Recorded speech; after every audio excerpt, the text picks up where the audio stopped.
So you can see before I went down to the Herbie Daytona meet, I was shooting a video on this, but I forget what happened. I lost the data, or my phone got too hot and got corrupt. But anyway, from USP again, made by Spulen, is the secondary air injection swap out delete, which you can't see all the way down there, but they send you the plate, the hose, the vacuum. They all say Spulen on them. You run up here to your valve, which eventually I will eliminate and get the valve cover at some point, but that's a splurge that is not necessary. But yeah, so I got this from USP in March and installed it because my car was dripping oil.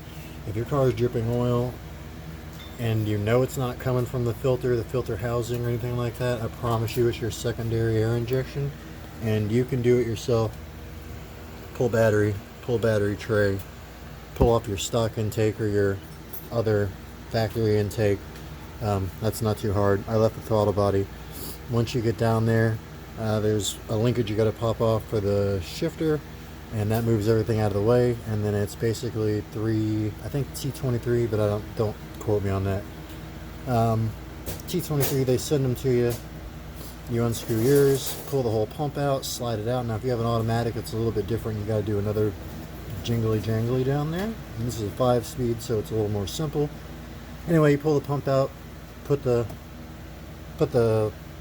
plate back on, break part, and put the screws back in. They send you all the hardware and the hex key.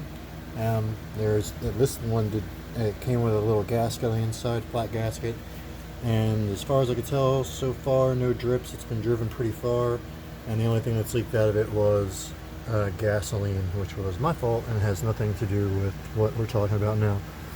You can see that it runs back here to the vacuum booster. Mine is all tore up because when I was working on it, it was hot and I got frustrated and that shit was in my way, so I just kind of hand ripped it out of the way. But yeah, it's a nice kit. It works. There's no different feel on the brakes as long as you get everything nice and tight. Just make sure you tighten down all your worm screw caterpillar doodads, and it eliminates some stuff here. Yeah, it's a nice kit for like $100 or so. And it when you crank up your car in the morning, if you have an exhaust, you'll hear that there's like 2 different tones, and that's the secondary air injection pump turning on and then going off. My car does not do that now. It did make a difference to me. I thought it actually sounded pretty cool, especially because my car is straight pipe, but it doesn't do that anymore. It just cranks up and warms up, and that's a wrap on that. But just thought I'd show you. It's a pretty easy install. It's a hook up here, a hook up here, hook up on your brake booster, and then like I said down there, and people have done full videos on it, so you don't use my video for the example of putting that on there, obviously, because you can't see anything. Go find somebody else who has done the work and pulled everything out of the way, and it's super simple. Don't pay somebody to do this for you. I highly recommend giving it a shot yourself, because if you pull it off, you're going to feel a lot more confident in trying other things in your car as opposed to paying somebody else to do them.